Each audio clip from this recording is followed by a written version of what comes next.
Welcome to టీసెట్. పోటీ పరీక్షల్లో భాగంగా ప్యూర్ మ్యాథ్స్ అనే సబ్జెక్ట్లోంచి మనం ఈరోజు అప్లికేషన్స్ ఆఫ్ ట్రిగోనమెట్రీ అనే టాపిక్ని నేర్చుకుందాం. ఈ అప్లికేషన్స్ ఆఫ్ ట్రిగోనమెట్రీ ఆధారంగా మనం ఏం నేర్చుకుంటాము అని అంటే, ఏదైనా ఎత్తైన వస్తువుల యొక్క లేదంటే కొండలు కానీ, స్తంభాలు కానీ, శిఖరాలు, ఇల్లులు, వాటి యొక్క ఎత్తుని ఏ విధంగా కనుక్కుంటున్నాము అన్న దాని మీద మనకి ఈ చాప్టర్ అనేది డిపెండ్ అయి ఉంటుంది. చాలామంది విద్యార్థులు ఏం చేస్తారంటే, అప్లికేషన్ ట్రిగోనమెట్రీని కూడా త్రికోణమితి యొక్క ప్రమేయాల్ని, నిష్పత్తుల్ని ఆధారంగా చేసుకొని చేస్తూ ఉంటారు. కానీ మోస్ట్ ఆఫ్ ది క్వశ్చన్స్ అనేటి రెండు ట్రయాంగిల్స్ పైన మాత్రమే ఆధారపడి ఉంటాయి. మనం ఆ రెండు ట్రయాంగిల్స్ని ఏ విధంగా డ్రా చేయాలి, ఆ డ్రా చేసిన తర్వాత ఈజీగా క్వశ్చన్ని చూడగానే ఎలా మనం ఆన్సర్ని ఐడెంటిఫై చేయాలి అన్న దాని మీద ఫోకస్ చేస్తూ ప్రతి ప్రశ్నని 30 నుంచి 40 సెకండ్లో సాల్వ్ చేసే విధంగా మీకు ఈ సెషన్ అనేది కొనసాగించబడుతుంది. సో ముందుగా అప్లికేషన్స్ ఆఫ్ ట్రిగోనమెట్రీలో ఉన్న కాన్సెప్ట్ని మనము అర్థం చేసుకుంటే, అప్లికేషన్స్ ఆఫ్ ట్రిగోనమెట్రీలో మనకి రెండు రకాల అంశాలు ఉంటాయి. ఫర్ ఎగ్జాంపుల్, ఒక వ్యక్తి అనేవాడు ఇక్కడ నిలబడి ఉన్నాడు అనుకుందాం. So is the person. ఈ వ్యక్తిగా నిలబడి ఉన్నాడు. ఈ వ్యక్తి నిలబడి ఉన్నప్పుడు అతడు సాధారణంగా ఇలా అతని యొక్క చూపు అనేది ఉంటుంది. అంటే ఇప్పుడు నిలబడి ఉన్నాడు కదా, నేను ఇలా స్ట్రైట్గా చూడడం అనేది జరుగుద్ది. అలా కాకుండా నా ఎత్తు కంటే ఇంకా ఎత్తులో ఉన్న వస్తువుని చూడాలనుకున్నాను అనుకోండి. ఇప్పుడు నా ఎదురుగా ఒక పెద్ద బిల్డింగ్ ఉంది. నేను ఆ బిల్డింగ్ని చూడాలంటే ఏం చేస్తాను, నేను నా తలెత్తి పైకి చూస్తా. అంటే ఇక్కడ ఒక బిల్డింగ్ని పైన ఉన్న వ్యక్తిని చూడాలనుకుంటున్నాను నేను. రైట్, ఇక్కడ ఒక వస్తువు ఏదో ఉంది, దాన్ని చూడాలనుకుంటున్నాను. యాక్చువల్గా నా కళ్ళు ఏం చేస్తాయంటే నిటారుగా ఇలా క్షితిజ సమాంతరంగా మాత్రమే చూడగలుగుతాయి. సో ఇప్పుడు ఏం చేస్తున్నాను, నా తల పైకెత్తి నేను పైకి చూడడానికి ప్రయత్నం చేస్తున్నాను. రైట్ అండ్ ఇలా అంటే ఎత్తులో ఉన్న వస్తువుని చూడాలనుకుంటున్నాను. అంటే యాక్చువల్ లైన్ ఆఫ్ సైట్ను, అంటే నేను ఏ విధంగానైతే నా కనుదృష్టి క్షితిజ సమాంతరంగా ఏదైతే చూస్తుందో ఆ దృష్టిని కాకుండా నేను అక్కడి నుంచి కొంత పైకి తలను లేపి నా యొక్క కంటి దృష్టిని మార్చి చూడడం జరుగుతుంది. సో ఈ విధంగా ఒక వ్యక్తి తనకంటే ఎత్తులో ఉన్న వస్తువుని చూడాలనుకుంటున్నప్పుడు ఒక కోణం ఏర్పడుతుంది. అంటే తను యాక్చువల్గా చూస్తున్న దానికి, తను చూడాల్సిన విజన్కి మధ్యలో, ఆ రెండు రేఖల మధ్యలో కోణం ఏర్పడుతుంది. ఈ కోణాన్ని ఏమంటారు అని అంటే ఊర్ధ్వ కోణము అని అంటాం. ఊర్ధ్వము అంటే పైకి అని అర్థం. ఊర్ధ్వ కోణం ఏర్పడుతుంది. రైట్. ఇప్పుడు ఇందులో రెండు అంశాలు ఉన్నాయి. ఒకటి, ఊర్ధ్వ కోణము ఏర్పడినప్పుడు వ్యక్తి ఎంత ఎత్తులో ఉన్న వస్తువుని చూస్తున్నాడు, అది హైట్. ఆ ఎత్తైన వస్తువు నుంచి, అంటే ఒక భవనం అనుకుందాం, ఆ భవనం నుంచి ఎంత దూరంలో నిలబడి చూస్తున్నాడు, దూరము. ఓకే, మనకి చిన్నప్పుడు అంటే ఆల్మోస్ట్ ఆల్ 2090s కిడ్స్లో ఎవరైతే ఉంటారో వాళ్ళు 10వ తరగతి చదివినప్పుడు ఎత్తులు దూరాలు అనే ఒక టాపిక్ ఉంటుండే మ్యాథమెటిక్స్లో. అదే అనమాట. ఏంటిది, ఎత్తు ఏంటి, దూరం ఏంటి. అంటే వ్యక్తి ఎంత ఎత్తైన వస్తువుని చూడాలనుకుంటున్నాడు, అంత ఎత్తైన వస్తువుని ఎంత దూరంలో చూస్తున్నాడు. That is simple. Okay, so ఇది ఊర్ధ్వ కోణం. సో ఏర్పడిన ఊర్ధ్వ కోణానికి ఎదురుగా ఉండే భుజమే వస్తువు యొక్క ఎత్తు అవుతుంది, లేదంటే భవనం యొక్క ఎత్తు అవుతుంది, శిఖరం యొక్క ఎత్తు అవుతుంది, చెట్టు యొక్క ఎత్తు అవుతుంది, ఏది ఉంటే అది. అండ్ ఆ ఊర్ధ్వ కోణానికి ఆనుకొని ఉన్న ఆసన్న భుజం ఏదైతే ఉంటుందో అది దూరం అవుతుంది. Okay and very good. So ఇప్పుడు ఇక్కడ నుంచి మనము చూసాం, అంటే కింద నుంచి పైకి చూసాం. ఇప్పుడు నేను ఏం చేస్తానంటే బిల్డింగ్ పైన ఉన్నాను నేను. సో వ్యక్తి ఇక్కడ బిల్డింగ్ పైన ఉన్నాడు. సో బిల్డింగ్ కింద రోడ్డు మీద వెళ్తున్న ఒక కారుని, లేదంటే పార్క్ చేసిన కారుని చూస్తున్నాడు అనుకుందాం. ఇది కారు. ఓకే, సో సాధారణంగా వ్యక్తి యొక్క చూపు ఎలా ఉంటుంది, క్షితిజ సమాంతరంగా ఈ విధంగా ఉంటుంది. Is that clear? కానీ వాడు ఇలా చూస్తే రోడ్డు మీద వెళ్తున్న కారు కనబడదు కదా. ఇప్పుడు ఏం చేయాలి, ఇప్పుడు ఇలా తొంగి చూడాలి. అంటే చూడాల్సిన చూపు ఇలా, కానీ నేను చూస్తుంది మాత్రము కిందికి, అంటే ఇలా చూస్తున్నాను. Is that clear? అంటే ఇక్కడ కోణము ఎక్కడ ఏర్పడుతుంది అన్నది వెరీ వెరీ ఇంపార్టెంట్. సో యాక్చువల్గా నేను చూడాల్సిన చూపు ఇది, రైట్. కానీ అక్కడి నుంచి కాకుండా కిందికి చూస్తున్నాను. కాబట్టి ఈ రెండు రేఖల మధ్య ఏర్పడే కోణము ఇక్కడ తీటా. దేనివల్ల ఏర్పడింది ఈ కోణం అనేది, మన కంటి చూపుకే, కంటి చూపు యొక్క రెండు రేఖల మధ్య కోణం. క్షితిజ సమాంతరంగా మనం చూడాలి, అలా చూడకుండా కిందికి వంగి చూస్తున్నాం. కాబట్టి ఆ క్షితిజ సమాంతర రేఖకి మనం చూస్తున్న చూపు ఏదైతే ఉందో, ఆ లైన్ ఆఫ్ యాక్చువల్ లైన్కి ఏదైతే చూస్తున్నాం మనము, దానికి మధ్యలో ఏర్పడిన కోణం. కిందికి చూడడం వల్ల ఏర్పడింది కదా. కింద అంటే అర్థం నిమ్న కోణము అని అర్థం. పైకి చూస్తే ఊర్ధ్వ కోణం, కిందికి చూస్తే నిమ్న కోణం. ఇక్కడ కూడా రెండు అంశాలు ఉన్నాయి. ఒకటి, ఆ వ్యక్తి చూస్తున్న వ్యక్తి, ఐ మీన్ పరిశీలకుడు అంటాం, అబ్జర్వర్. పరిశీలకుడు ఎంత ఎత్తు నుంచి చూస్తున్నాడు, పరిశీలకుడు ఎంత దూరంలోని వస్తువుని చూస్తున్నాడు. మళ్ళీ సేమ్ థింగ్, పరిశీలకుడు ఎంత ఎత్తులోని చూస్తున్నాడు, పరిశీలకుడు ఎంత దూరంలోని చూస్తున్నాడు. ఇందాకటి క్వశ్చన్లో పరిశీలకుడు ఎంత ఎత్తైన వస్తువుని చూస్తున్నాడు, ఎంత దూరం నుంచి చూస్తున్నాడు, రెండే అంశాలు. ఇక్కడ కిందున్నాడు కాబట్టి పైనున్న ఎత్తుని చూస్తున్నాడు, పైనున్నాడు కాబట్టి కిందున్న వస్తువుని చూస్తున్నాడు. Is that clear and right? ఇప్పుడు ఇదైతే క్లియర్గా ఉంది, ఒక రైట్ యాంగిల్ ట్రయాంగిల్ అనేది. కానీ ఇక్కడ మనకి కోణము ఇక్కడ ఏర్పడిన ట్రయాంగిల్ కాకుండా బయటి వైపు ఏర్పడింది. ఇక్కడ మనం ఏం చేయాలంటే, సో నేను ఇక్కడ ఒక ప్యారలల్ లైన్ని గీసినప్పుడు ఇప్పుడు ఇక్కడ ఏర్పడ్డ కోణం ఏమవుతుందంటే, రెండు ప్యారలల్ లైన్స్ కాబట్టి మీకు లైన్స్ అండ్ యాంగిల్స్ అనే ఒక జామెట్రీ టాపిక్ ఉంటుంది. దాంట్లో ఆల్టర్నేట్ ఇంటీరియర్ యాంగిల్స్ ఈక్వల్ ఉంటాయి కాబట్టి అక్కడ ఏర్పడిన కోణం టీటా ఇక్కడ ఏర్పడుతుంది, అంటే వస్తువు వద్ద ఏర్పడుతుంది. రెండు అంశాలను ఇక్కడ క్లారిఫై చేద్దాం మనం, రైట్? ఫస్ట్ థింగ్, ఊర్ధ్వ కోణము అనున్నది, ఊర్ధ్వ కోణం విలువ ట్రయాంగిల్లో మనం ట్రయాంగిల్ ఫామ్ చేసాం కదా, ట్రయాంగిల్లో పరిశీలకుడి దగ్గర ఏర్పడింది. పరిశీలకుడి దగ్గర తీసుకుంటాం మనం. ఎక్కడ తీసుకుంటాం? పరిశీలకుడి దగ్గర తీసుకుంటాం, అబ్జర్వర్ దగ్గర తీసుకుంటాం. ఏది? ఊర్ధ్వ కోణం యొక్క విలువ. నెక్స్ట్, నిమ్న కోణం ఏర్పడింది. నిమ్న కోణం యొక్క విలువ ట్రయాంగిల్లో, బాగా అబ్జర్వ్ చేయండి, ట్రయాంగిల్ గురించి మాట్లాడుతున్నాం. ఇది ట్రయాంగిల్, అటువైపు కాదు. సో ఎత్తు మరియు దూరం భుజాలు కలిగిన ట్రయాంగిల్. సో ఇదే టీటా, బయటి వైపు ఏర్పడిన టీటా ఎక్కడ తీసుకున్నావు నువ్వు? వస్తువు వద్ద తీసుకున్నావు. అంటే ద పాయింట్ ఆఫ్ వ్యూ ఎక్కడుంది? వస్తువు దగ్గర ఉంది. ఇక్కడ పరిశీలకుడి దగ్గర ఊర్ధ్వకోణం విలువ తీసుకుంటే వస్తువు దగ్గర ఆ విలువ తీసుకోవాలి. ట్రయాంగిల్ ఎక్కడ తీసుకోవాలి? వస్తువు దగ్గర, పరిశీలకుడి దగ్గర కాకుండా వస్తువు దగ్గర ఆ విలువను తీసుకోవాలి. అంటే ట్రయాంగిల్ ఫామ్ చేయడం ఏ విధంగా అన్న విషయంని మనం ఇక్కడ డిస్కస్ చేస్తున్నాం. ఊర్ధ్వకోణము అన్నప్పుడు మనం గీయబడిన ట్రయాంగిల్లో పరిశీలకుడి దగ్గర ఆ కోణాన్ని తీసుకోవాలి. నిమ్న కోణం ఏర్పడినప్పుడు ఆ ట్రయాంగిల్లో మనము వస్తువు దగ్గర ఆ విలువని తీసుకోవాల్సి ఉంటుంది. సో ఫర్ ఎగ్జాంపుల్ ఇక్కడ నేనేమంటున్నానంటే 20 మీటర్ల ఎత్తుగల భవనం, ఓకే, పై భాగాన్ని 15 మీటర్ల దూరం నుండి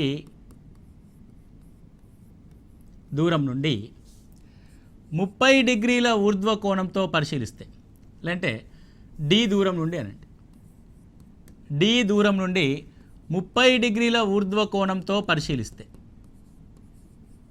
ఆన్సర్ క్వశ్చన్ చేయట్లేదు, నేను ఫిగర్ అవుట్ చేస్తున్నాను, రైట్? And simple. ఎత్తు ఎంత? 20 మీటర్లు. ఇది ఎత్తు 20 మీటర్లు. సో ఎంత దూరము? ఈ భవనం నుంచి డి అనే దూరంలో పరిశీలకుడు ఉన్నాడు కాబట్టి ఇక్కడ అబ్జర్వర్ ఉన్నాడు. అబ్జర్వర్ ఎక్కడున్నాడో ఆడ ఒక స్టార్ మార్క్ పెట్టుకో. అబ్జర్వర్ ఉన్నాడు. ఈ భవనం యొక్క పై భాగాన్ని అబ్జర్వ్ చేస్తున్నాడు. ఇప్పుడు 30 డిగ్రీలు అనేది ఊర్ధ్వ కోణం కదా, పైకి చూస్తున్నప్పుడు, కాబట్టి కింద నుంచి చూస్తున్నాం కదా మనము, కాబట్టి ఇక్కడ 30 డిగ్రీలని మనం తీసుకోవాలి, 30 డిగ్రీస్, రైట్? ఇది మనము ఫామ్ చేయాల్సిన ట్రయాంగిల్. ఒకవేళ 20 మీటర్ల భవనం పైనుండి డి దూరంలో, ఎక్కడి నుంచి? భవనం నుండి డి దూరంలో భూమిపై ఉన్న ఒక కారుని 60 డిగ్రీల నిమ్న కోణంతో పరిశీలిస్తే, ఎలా పరిశీలిస్తున్నాం మనం? 60 డిగ్రీల నిమ్న కోణంతో పరిశీలిస్తున్నాం. ఇప్పుడు దీనికి ట్రయాంగిల్ ఏ విధంగా గీస్తాం? Same thing. ఎంత ఎత్తు? 20 మీటర్ల ఎత్తు, రైట్? ఎత్తు 20 మీటర్లు తీసుకున్నాం. నువ్వెక్కడున్నావు? పైన ఉన్నావు. ఏం అబ్జర్వ్ చేస్తున్నావు? భవనం నుండి డి దూరంలో భూమిపై ఒక కారుని అబ్జర్వ్ చేస్తున్నావు. అప్పుడు ఇలా అబ్జర్వ్ చేస్తాను. ఇప్పుడు ఈ 60 డిగ్రీల అనే వాల్యూని ఎక్కడ తీసుకోవాలి? సో అబ్జర్వేషను, అబ్జర్వరు దేన్ని అబ్జర్వ్ చేస్తున్నాడు? కారుని. కాబట్టి ఏదైతే పరిశీలనాంశం ఉంటుందో, అబ్జర్వేషన్ పాయింట్ ఏదైతే ఉంటుందో, వస్తువు ఏదైతే ఉంటుందో దాని దగ్గర మనము 60 డిగ్రీలు తీసుకోవాలి. కాబట్టి 60 డిగ్రీలు ఎక్కడ తీసుకోవాలి? ఇక్కడ. ఇందాక పరిశీలకుడి దగ్గర 30 డిగ్రీలు తీసుకున్నావు, ఊర్ధ్వ కోణం కాబట్టి. ఇక నిమ్న కోణం కాబట్టి పరిశీలకుడి దగ్గర కాకుండా వస్తువు దగ్గర 60 డిగ్రీలు తీసుకుంటున్నావు. సో ఈ 2 ట్రయాంగిల్స్ గీయగలిగితే నీకు మొత్తం చాప్టర్ అయిపోయినట్టే.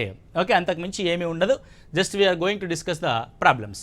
Okay, right. నెక్స్ట్ క్వశ్చన్ చూడండి. ఇక్కడ ఒక టవరు నేలపై నిట్ట నిలువుగా ఉంది. టవర్ పాదం నుండి 15 మీటర్ల దూరంలో ఉన్న బిందువు నుండి టవర్ పైకొనని 60 డిగ్రీల ఊర్ధ్వ కోణంతో చూసినట్లయితే టవర్ యొక్క ఎత్తుని కనుగొనండి. Okay, right. నేను ఇప్పుడు ఏం చేస్తానంటే ఒక టవర్ తీసుకున్నాను. టవర్ ఎంత ఎత్తుందో నాకు తెలియదు, హెచ్ ఎత్తుంది. సో టవర్ నుండి దూరం ఇచ్చాడు. ఎంత దూరం ఇచ్చాడు? 15 మీటర్ల దూరంలో. ఎస్, అబ్జర్వర్ ఉన్నాడు. వాడు టవర్ యొక్క పై కొనని అబ్జర్వ్ చేస్తున్నాడు. సో ఇక్కడ నుంచి అబ్జర్వ్ చేశాడు. ఎంత ఊర్ధ్వ కోణము? 60 డిగ్రీలు. కాబట్టి అబ్జర్వర్ కింద నుంచి అబ్జర్వ్ చేస్తున్నాడు కాబట్టి 60 డిగ్రీలు ఇక్కడ తీసుకుంటాం. Is a right angle triangle. Right angle ట్రయాంగిల్లో ఇక్కడ 90 డిగ్రీస్ ఏర్పడింది. ఇది 60 డిగ్రీలు, ఇది 30 డిగ్రీలు. మనం త్రికోణమితి అనే చాప్టర్ని డిస్కస్ చేసాం. సో కావాలంటే ఒకసారి త్రికోణమితి అనే వీడియోని మళ్ళీ ఒకసారి చూసుకోండి. అలా చూసినప్పుడు మనం ఏం చేసామంటే ఒక 2 ట్రయాంగిల్స్ గురించి నేర్చుకున్నాం. 30 డిగ్రీలు, 60 డిగ్రీలు, 90 డిగ్రీలు అనే ఒక triangle, 30 degrees, 60 degrees, 90 degrees. So ఈ ట్రయాంగిల్లో త్రిభుజపు కొలతలు ఏ విధంగా ఉంటాయి? భుజాల యొక్క కొలతలు అంటే 30 డిగ్రీస్కి ఎదురుగా, బాగా జాగ్రత్తగా వినండి, నేను ఫస్ట్ 30 డిగ్రీలకి ఎదురుగా అని మాట్లాడుతున్నాను. 30 డిగ్రీలకు ఎదురుగా ఏ అనే భుజం ఉంటే 60 డిగ్రీలకు ఎదురుగా A√3 అనే భుజం ఉంటుంది. అంటే 30 డిగ్రీలకు ఎంతైతే వాల్యూ ఉంటుందో దానికి √3తో మల్టిప్లై చేసుకుంటే సరిపోద్ది. 90కి ఎదురుగా, 30కి ఎదురుగా ఏదైతే వాల్యూ ఉంటుందో దానికి రెట్టింపు వాల్యూ ఉంటుంది. క్లియర్? నౌ 30కి ఎదురుగా ఎంతైతే వాల్యూ ఉంటుందో అది 15 మీటర్లు. 60కి ఎదురుగా దానికి √3 రెట్లుంటుంది. కాబట్టి height is equal to 15√3. Simple. కాబట్టి టవర్ యొక్క ఎత్తు ఎంత? 15√3. ఓకే, సో సాధారణంగా ఏం చేస్తాం మనం? tan 60 ఈజ్ ఈక్వల్ టు ఎదుటి భుజం బై ఆసన్న భుజం రాసి ఒక 2 స్టెప్స్ వేస్తాం. కానీ సింపుల్, ట్రయాంగిల్ ఫామ్ చేయాలి. 60 డిగ్రీలకు ఎదురుగా ఎత్తుంది 15√3, 30 డిగ్రీలకు ఎదురుగా దూరం ఉంది 15 మీటర్స్. Okay, right. ఆ ట్రయాంగిల్ నీకు గుర్తొస్తాయి. సో ఎగ్జామినేషన్లో ఎంత పెన్ వర్క్ ఎంత తక్కువ ఉంటే అంత మంచిది. సో పెన్ వర్క్ ఎగ్జామినేషన్లో తక్కువ ఉండాలంటే మన ప్రాక్టీస్లో పెన్ వర్క్ అనేది ఎక్కువ ఉండాలి. అంటే మనం ఎక్కువగా రాయాలి. ప్రాక్టీస్లో ఎక్కువగా రాస్తే ఎగ్జామినేషన్లో తక్కువగా పెన్ను యూజ్ చేసే అవకాశం ఉంటుంది. సో ఇప్పుడు నేను దీన్నే ఫిగర్ అవుట్ కాకుండా ఇలా రేషియో రూపంలో రాస్తా. 30 డిగ్రీస్, 60 డిగ్రీస్, 90 డిగ్రీస్. ఒక లంబకోణ త్రిభుజంలోని కోణాల యొక్క విలువలు 30 డిగ్రీలు, 60 డిగ్రీలు, 90 డిగ్రీలు ఉన్నప్పుడు 30 డిగ్రీలకి ఎదురుగా ఉండే భుజము ఏ యూనిట్స్ ఉంటే 60 డిగ్రీలకు ఎదురుగా A√3 యూనిట్స్ ఉంటుంది. 90 డిగ్రీస్కి ఎదురుగా 2A యూనిట్స్ ఉంటుంది. ఓకే, అంటే నేను ఫిగర్ అవుట్ చేయట్లేదు. ఇప్పుడు మళ్ళీ కమ్ టు ద క్వశ్చన్. 60 డిగ్రీలకి ఊర్ధ్వ కోణంతో, మీరు బాగా జాగ్రత్తగా చూడండి, ఇందాకే వినండి అని చెప్పాం. ఏంటిది? దీని క్వశ్చను జాగ్రత్తగా అర్థం చేసుకునే చెప్పాం. ఊర్ధ్వ కోణము ఏర్పడ్డప్పుడు ఊర్ధ్వ కోణానికి ఎదురుగా ఉండేది హైట్ అన్నాను. ఊర్ధ్వ కోణానికి ఆనుకొని ఉండేది అడ్జసెంట్, దూరము అన్నాను. సో ఇప్పుడు ఊర్ధ్వ కోణము 60 డిగ్రీలు కాబట్టి 60 డిగ్రీలకి ఎదురుగా ఉండేది హైట్. ఇది distance D. Distance D is equal to 15, height is equal to 15√3. సరిపోయింది. అంటే ఫిగర్ని వేయాల్సిన అవసరం కూడా లేదు. మనం ఆ జామితీయ పటాన్ని కూడా వేయాల్సిన అవసరం లేకుండా డైరెక్ట్గా మనం చేసేస్తాం. ఓకే, అంటే బై ప్రాక్టీస్ 2-3 ప్రశ్నలు చేసిన తర్వాత అది నీకు అలవాటు అయిపోతుంది. Okay, next one. ఒక సర్కస్ కళాకారుడు నేలపై నిలువుగా పాతబడిన ఒక స్తంభం పై కొనకు కట్టబడిన 20 మీటర్ల పొడవైన తాడుపై ఎగబాకుతున్నాడు. ఆ తాడు నేలతో 30 డిగ్రీల కోణం చేస్తున్న స్తంభం యొక్క ఎత్తుని కనుగొనండి. ఓకే, సో ఇక్కడ ఏమంటే ఒక సర్కస్ కళాకారుడు నేలపై నిలువుగా పాతబడిన, ఇలా నిలువుగా ఒక స్తంభం పాతబడింది, పైకొన కట్టబడిన 20 మీటర్ల పొడవైన తాడుపై పాకుతున్నాడు. ఇది 20 మీటర్ల పొడవైన తాడు పైకొనని నేలతో కట్టాడు. దీనికి నేలతో కట్టని ఎవరు చెప్పారు అని అంటే ఆ తాడు నేలతో 30 డిగ్రీల కోణం చేస్తుంది. ఆ తాడు నేలతో ఎంత కోణం చేస్తుంది? 30 డిగ్రీల కోణం చేస్తుంది. Very simple. సో 30 డిగ్రీల కోణము, ఇది 60 డిగ్రీల కోణము. 30 డిగ్రీలకు ఎదురుగా ఉంటే అది ఏ యూనిట్లు, 60 డిగ్రీలకు ఎదురుగా ఉంటే అది ఏ √3 యూనిట్స్, 90 డిగ్రీలకు ఎదురుగా ఉంటే అది 2a యూనిట్స్. సరిపోయింది కదా. నీకు ఎత్తు కావాలి కదా, ఎత్తు అంటే ఏనే కదా. So A is equal to ఎంత? 10 మీటర్స్. అంటే ఆ స్తంభం యొక్క ఎత్తు 10 మీటర్లు. స్తంభం యొక్క చివరి కొన స్తంభం నుంచి 10√3 యూనిట్స్ దూరంలో ఉంది. ఆ తాడు యొక్క పొడవు 20 మీటర్లు. సింపుల్, ఏం లేదు, జస్ట్ ఫిగర్ డ్రా చేయడం, ఆ వాల్యూస్ వేయడం. అంతకు మించిన ఈజీ ప్రాసెస్ మీకు ఎక్కడ కూడా దొరకదండి. రైట్. నెక్స్ట్ వన్ చూస్తే, ఒక చెట్టు తుఫాను గాలికి విరిగిన ఆ కొమ్మ చివరి కొన నేలని తాకుతూ నేలతో 30 డిగ్రీల కోణం చేసింది. నేలను తాకిన చెట్టు కొనకు చెట్టు మొదలకు మధ్య గల దూరం 8 మీటర్లు అయినా చెట్టు విరగకముందు ఆ చెట్టు యొక్క ఎత్తుని కనుగొనండి. చెట్టు విరగకముందు ఆ చెట్టు యొక్క ఎత్తుని కనుగొనండి. Very simple. జస్ట్ మనకు ఇమాజినేషన్ అనేది తెలియాలి. ఎలా ఉంటుంది, చెట్టు ఎలా ఉండే, విరగక ముందు ఎలా ఉండే, విరిగిన తర్వాత ఎలా ఉంది అన్న విషయాన్ని మనం ఇక్కడ అబ్జర్వ్ చేయాలి. ఇలా చెట్టు ఉంది, ఓకే.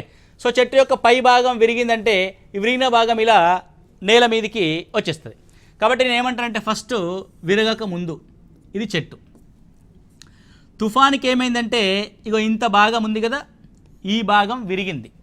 విరిగిన తర్వాత పైనే ఉంటుందా? ఉండదు. పైనుంచి వేలాడి నేలను తాకుతుంది. అంటే ఈ విరిగిన పార్ట్ ఏదైతే ఉందో ఇది ఇప్పుడు ఇలా నేలను తాకింది. అంటే ఇక్కడ ఉన్న లెంతే ఇక్కడికి వచ్చింది, నేలను తాకింది. సో నేలను తాకినప్పుడు అది నేలతో ఎన్ని డిగ్రీల కోణం చేస్తుందంట? అది నేలతో 30 డిగ్రీల కోణం చేస్తుందంట. నేలతో ఎంత కోణం చేస్తుంది? 30 డిగ్రీ. అంటే విరిగిన భాగము నేలతో చేసే కోణం 30 డిగ్రీలు. సో ఇది 60 డిగ్రీలు. ట్రయాంగిల్ ఫామ్ అవ్వగానే వేసేయాలి మనం. ఇది ఏ, 60కి ఎదురుగా a√3 అండ్ 90కి ఎదురుగా 2a. నువ్వు జాగ్రత్తగా గమనించు. చెట్టు మొత్తం పొడవిది, విరిగిన తర్వాత ఏ మిగిలింది. సో విరిగిన భాగము 2a ఇలా వేలాడుతుంది. అంటే చెట్టు యొక్క మొత్తం ఎత్తు ఈ రెండు కొలతలే కదా. కాబట్టి ద హైట్ ఆఫ్ ట్రీ, చెట్టు యొక్క మొత్తం ఎత్తు మిగిలిన భాగము ప్లస్ విరిగిన భాగము రెండూ కలిపితే 3aకి సమానం. Then what about a? ఏమంటున్నాడు? చెట్టు మొదలకు మధ్య గల దూరం 8 మీటర్లు అంటున్నాడు. అంటే చెట్టు యొక్క మొదలు నుంచి చెట్టు విరిగిన భాగానికి గల దూరము 8 మీటర్లు. అంటే a√3 is equal to 8. So a√3 is equal to 8 metres. Then a is equal to 8/√3. నీకు కావాల్సిన చెట్టు యొక్క మొత్తం ఎత్తు కాబట్టి 3 × a is equal to 3 × 8/√3. When we cancel √3 to 3, you will get √3. So what is the value? 8√3 meters. ఎంతంటే value 8√3 meters. అంటే చెట్టు యొక్క పూర్తి ఎత్తు 8√3 meters. Okay, very simple. ఒక గుత్తేదారు పార్కులో పిల్లలు ఆడుకోవడానికి 2 వాలు బల్లల్ని ఏర్పాటు చేయాలనుకున్నాడు. 5 సంవత్సరాల లోపు వయసు గల పిల్లల కోసం ఏర్పాటు చేయాలనుకున్న వాలు బల్ల పై భాగము నేలకి 1.5 మీటర్ల ఎత్తులోను, వాలు బల్ల నేలతో 30 డిగ్రీల కోణం చేసేలా మరియు పెద్ద పిల్లలకి వాలు బల్ల పై భాగము నేలకి 3 మీటర్ల ఎత్తులోను, వాలు బల్ల నేలతో 60 డిగ్రీల కోణం చేసే విధంగా ఏర్పాటు చేస్తే ఆయా వాలు బల్లల పొడవుల్ని కనుగొనండి.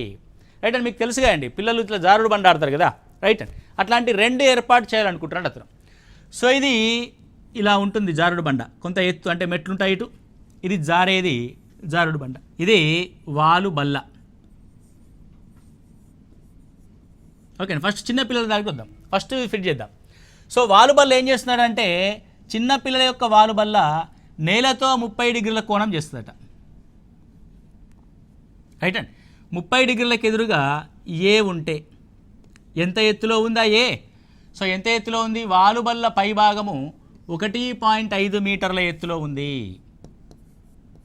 నీకు కావాల్సింది ఈ వాలుబల్ల యొక్క విలువ 2a, that is equal to 2 into 1.5, it will be 3 metres.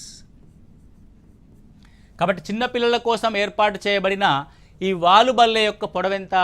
3 మీటర్లు. ఓకే, నెక్స్ట్ పెద్దవాళ్ళ కోసం ఒకటి ఏర్పాటు చేద్దాం. సో పెద్దవాళ్ళ యొక్క వాలుబల్ల ఎంత ఎత్తులో ఉండాలి? సో పెద్ద పిల్లలకి వాలుబల్ల పై భాగము నేలకి 3 మీటర్ల దూరంలో ఉండాలి. ఓకే, 3 మీటర్ల ఎత్తులో బల్లను ఏర్పాటు చేసినాము. చేస్తే ఆ బల్ల నేలతో ఎంత కోణం చేస్తుంది? నేలతో 60 డిగ్రీల కోణం చేస్తుంది. ఓకే, ఇది మనకు కావాల్సిన వాలుబల్ల.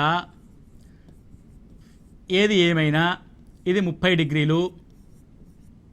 30 డిగ్రీలకు ఎదురుగా ఏ ఉంటే 60 డిగ్రీలకు ఎదురుగా a√3 ఉంటుంది. So a√3 is equal to 3 కాబట్టి a ఈజ్ ఈక్వల్ టు 3/√3 అనే విలువని మనం ఇక్కడ కనుక్కున్నాం. So a is equal to 3/√3. 3/√3 అంటే క్యాన్సిల్ చేస్తే ఇట్ విల్ బి √3. కాబట్టి 30 డిగ్రీలకు ఎదురుగా √3 ఉంటే 90 డిగ్రీస్కి ఎదురుగా వాలుబల్ల యొక్క పొడవు 2a ఉంటుంది. కాబట్టి 2√3 ఉంటుంది. సో పెద్దవాళ్ళ కోసం ఏర్పాటు చేయబడిన వాలుబల్ల యొక్క పొడవు ఎంత? 2√3. చిన్నవాళ్ళ కోసం ఏర్పాటు చేయబడిన వాలుబల్ల యొక్క పొడవు ఎంత? 3 మీటర్స్. ఓకే, సో అప్పుడప్పుడు √3 యొక్క వాల్యూని మనకి ప్రశ్నలో ఇస్తాడు, లేదంటే మనకు తెలిసి ఉండాలి 1.732గా మనం తీసుకుంటాం. నువ్వు 2 into 1.732తో మల్టిప్లై చేస్తే వచ్చే value 2 2s are 4, 2 3s are 6, 2 7s are 14, 2 1s are 2, 3.464గా మనం చూస్తాం. √3 మ్యాక్సిమం 2√3 అనే ఉంటుంది.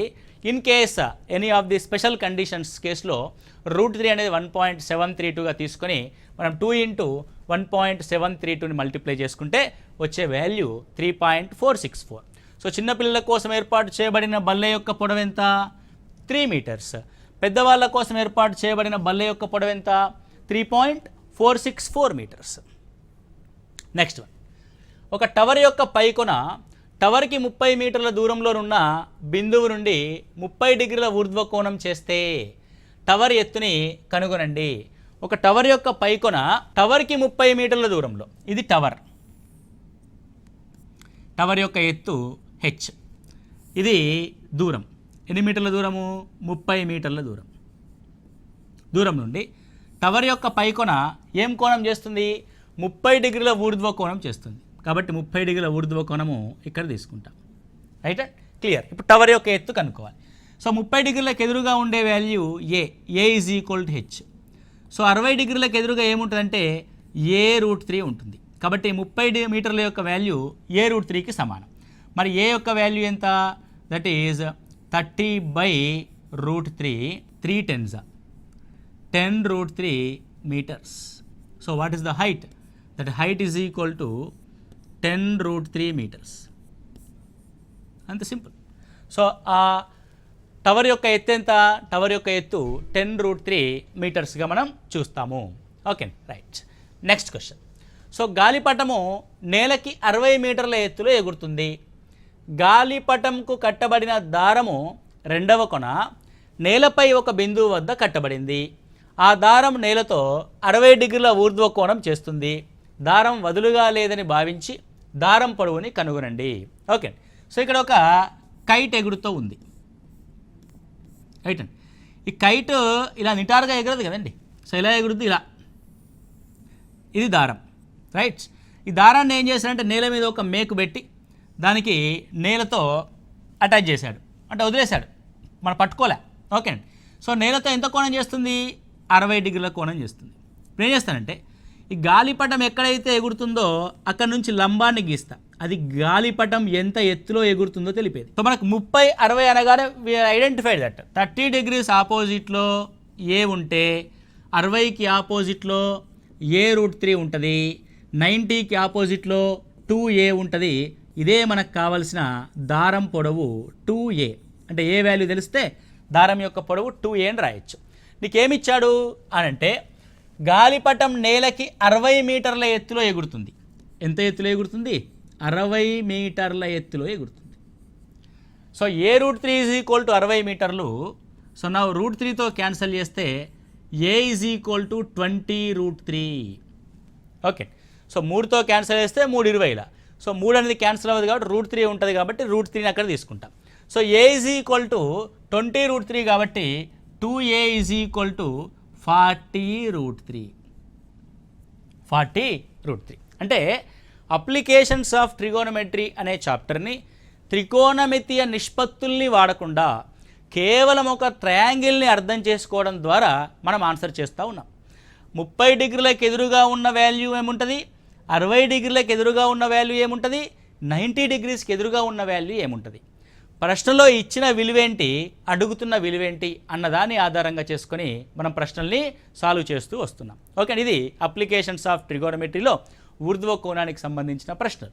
సో నెక్స్ట్ క్లాస్లో మనము నిమ్న కోణం యొక్క ప్రశ్నలు, 2 కోణాలు ఉంటే అంటే 30 డిగ్రీల నుంచి 45 డిగ్రీలకు మారడము, 45 డిగ్రీల నుంచి 60 డిగ్రీలకు మారడం, ఇలా మారినప్పుడు ప్రశ్నలు ఏ విధంగా ఉంటాయి, 2 ఎత్తుల్ని కనుక్కోవడం అనే కాన్సెప్ట్ ఏ విధంగా ఉంటుందనేది నెక్స్ట్ క్లాస్లో చూద్దాం.